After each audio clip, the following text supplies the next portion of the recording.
ธรรมศาสตร์หนทางบ้านหน้าบอน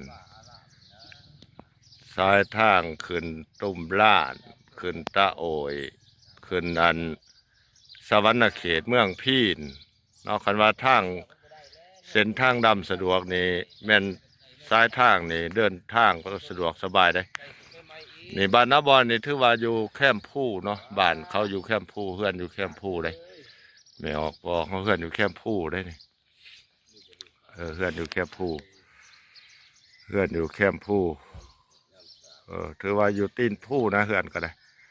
ผู้อยู่เทิงพูนบ้านนาบอนเนาะบ้านนาบอนบ้านนาบอนอันนี้ถือว่าเส้นทางอันนี้ก็ถือว่ากำแพงวัดต้นโพธิ์ต้นไห้ต้นม่วงนี่ศาลาเก่าอันนี้กุฏิเก่าอันนี้ศาลาหลังใหม่อ้อมแอมขอบเขตวัดบ้านนาบอนมีหัวผู้หัวพาเฮือนไม่ออกแคมทางฝากเบิ่งคนทางเบิ่งป่าใหม่ผู้พาป่าใหม่หัวผู้หัวพาหัวผู้สุดกุดหมักดุกน้องขาหน้าหายเดียว